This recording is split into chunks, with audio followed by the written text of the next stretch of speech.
Hello, my name's Tim Child. I'm Medical Director of Oxford Fertility and also Group Medical Director of the Fertility Partnership. And I'm pleased to have been invited by IVF Babble to talk to you today about conception in the time of COVID. So I'm going to talk in two parts really. The first about conception, particularly IVF during these COVID times over the last 12 months. And then I'll finish off with just talking about the vaccine as well, which is obviously being rolled out, particularly here in the UK. So back in March 2020, the HFEA advised or asked all IVF clinics to move towards stopping treatment by mid-April, and I think our last embryo transfer had to be by the 15th of April. The reason that the HFEA asked us to cease treatments there's a few reasons. First of all, they weren't sure about the safety of coronavirus in pregnancy. Secondly, they weren't sure, there were concerns about hospitals, NHS hospitals being overwhelmed with COVID cases, and so wanted to be able to divert doctors, nurses, laboratory staff, administrators working within IVF clinics towards the NHS if necessary. You'll note though that there was no advice for people trying to conceive naturally to stop trying to conceive or to take particular care. So it's never actually been thought that the coronavirus would cause a major problem or any problem at all during pregnancy. But back in March, April, there was uncertainty, so the advice at the time was to stop. So UK IVF clinics had to stop treatment for a couple of months. We were allowed to stay open with permission for freezing of eggs, sperm or embryos for oncology patients about to have sterilising treatment. Then in May, clinics were allowed to apply to the HFEA, that was after the first lockdown, apply to the HFEA to reopen for treatments, as long as we could show that we were acting in a COVID secure way.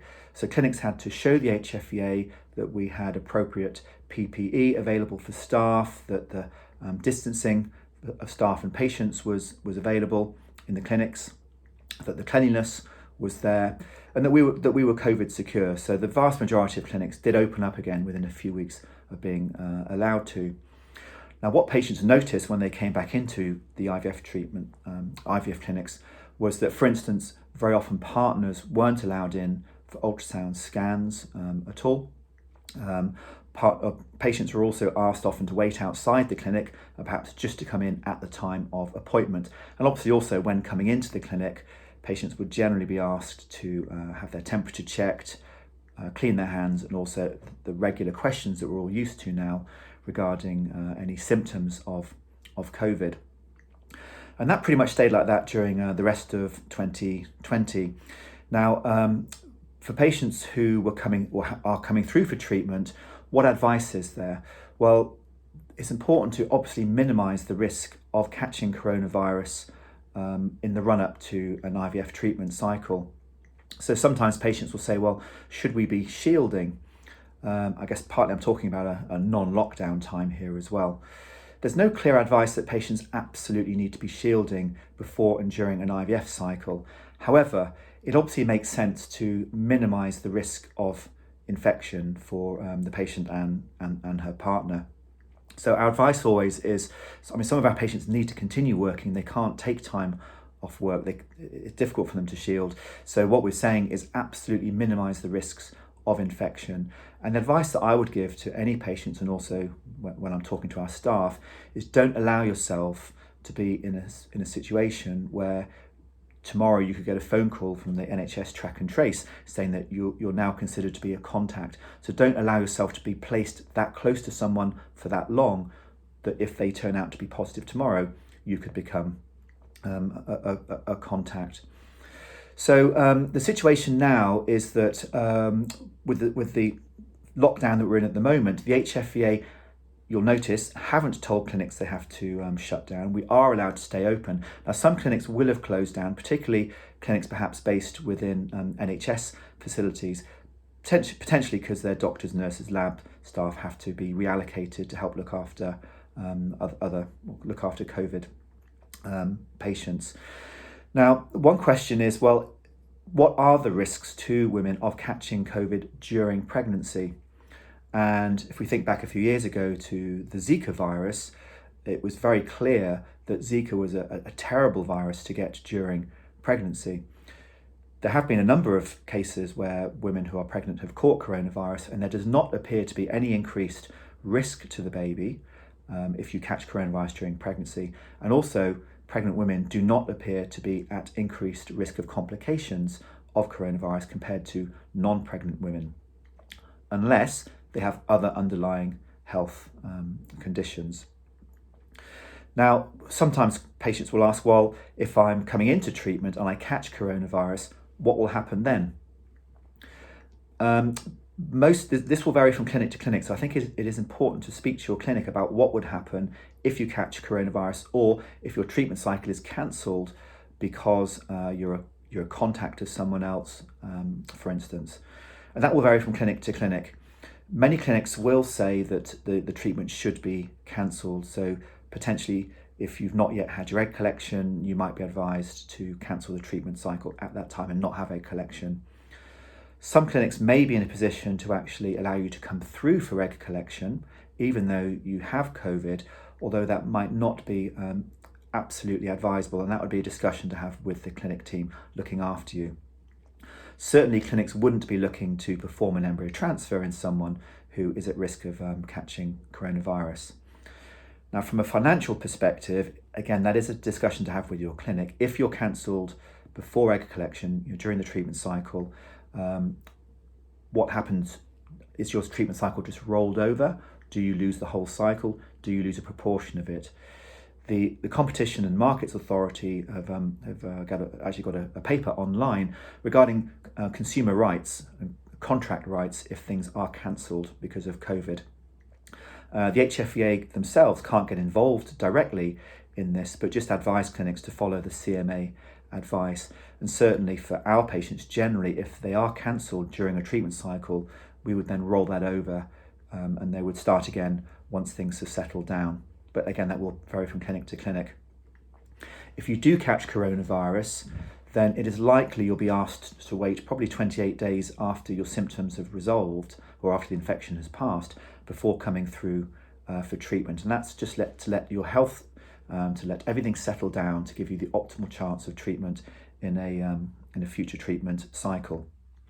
Now, what other effects have there been of the COVID pandemic on fertility?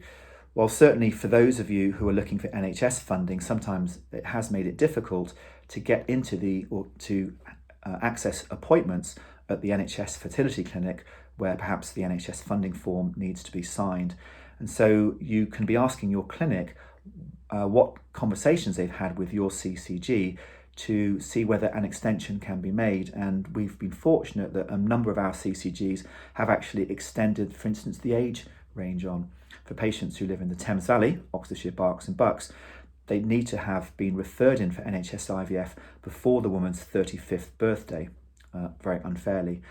But most of the CCGs have actually allowed that to be pushed on by a few months. So it's worth a conversation with your clinic and potentially with your CCG, potentially with your GP. Other effects of COVID on fertility treatments have certainly been from an egg donation perspective.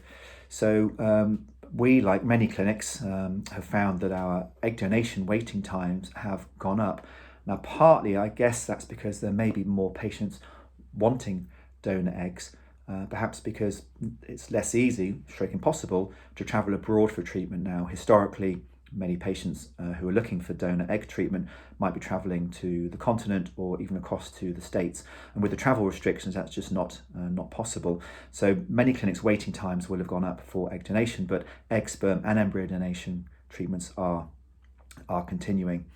So just coming to the end of this section, I think from a COVID and conception perspective, certainly for people trying to conceive naturally, I think most people would feel there's no reason to delay trying to conceive naturally, but obviously during that time, all of us should be trying to minimise the risk of catching COVID, and in particular during pregnancy, absolutely do everything you can to minimise the chances of conception minimise the chances of COVID infection during pregnancy. But if you are infected, it doesn't actually appear to affect in a detrimental way the baby or your own health over someone catching it who's not pregnant. Right, so moving on to the vaccine. So there's I think I saw in the news last night, nearly 5 million people now in the UK have been vaccinated. So it's rolling out very, very quickly, clearly starting with more high risk groups and then working its way down through the population. So a common question that patients will ask is, well, is it safe to have the vaccine? So before New Year, the government advice at that time was that though these viruses are thought to be safe in pregnancy, they're non-live viruses, they're deactivated viruses, and so there's never been shown to be any risks of having these viruses in pregnancy. But before New Year, the UK advice was that people should wait 3 months after vaccination before trying to conceive. That did seem over the top because, as I said, there are not known to be any risks at all of these vaccines in pregnancy. So fortunately, at New Year, the advice, the Joint Committee on Vaccination and Immunisation advice changed, and it said that people who are trying to conceive don't need to delay conception after vaccination.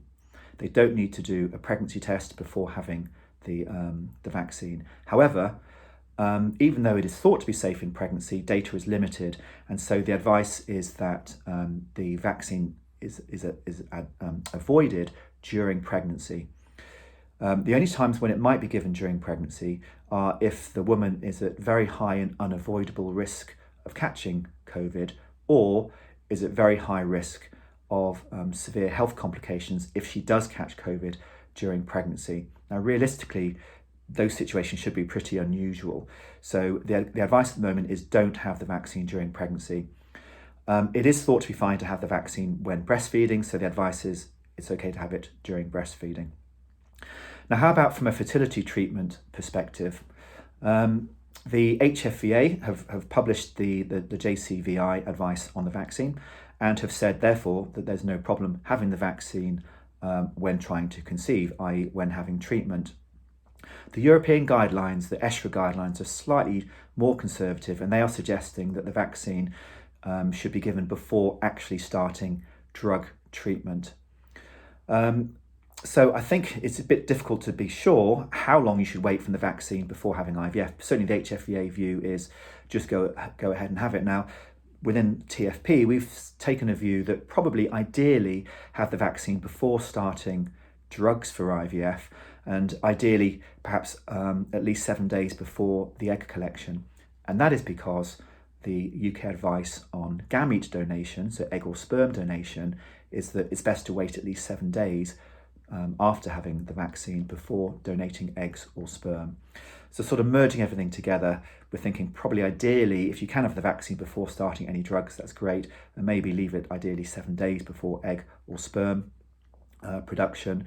But to be honest with you, if necessary, and if you're offered the vaccine, I would just take it if you're not pregnant. That's probably the best thing to do anyway. Now, one thing is obviously that to have the vaccine, you require 2 injections. And in the UK, things have been rolled out to 10 to 12 weeks for the second injection. So what that might mean is you might have the vaccine now, and then the second injection, if you're pregnant during naturally or from fertility treatment, the second injection could be during pregnancy. And as I've said just now, you shouldn't be having that vaccine during pregnancy. So the advice is if you have the first vaccine and then you find yourself pregnant, unless you're in one of those high risk groups, you should delay having the second vaccine injection until after pregnancy, which can be when breastfeeding, as I've just said. So my final take-home message, I think, on the vaccine is if you are offered the vaccine, I would honestly just get it as soon as possible. I had mine at the beginning of the week. I've been absolutely fine. The vaccines are completely assessed by the MHRA in the UK. They are safe to give, and absolutely, if you can take the vaccine and it's safe for you to take the vaccine, then my advice is just get it into you. If the second vaccine, your timetable comes up for the second vaccine and you're in treatment, then again, I would have that second vaccine then, a second injection. If you're pregnant, then unless you're in one of those high risk groups, it would be best to delay that until afterwards. So I hope you found that 15-minute run through conception in the time of COVID, IVF issues, and also the vaccine helpful. Certainly the hfva.gov.uk website has a lot of very good FAQs on this, and clearly also speak to your clinic to give you further advice as well. And stay safe everyone, particularly presuming if you're trying to conceive and moving towards treatment, then I wish you the very best for that. My name is Tim Child from Oxford Fertility, and I wish you all the very best.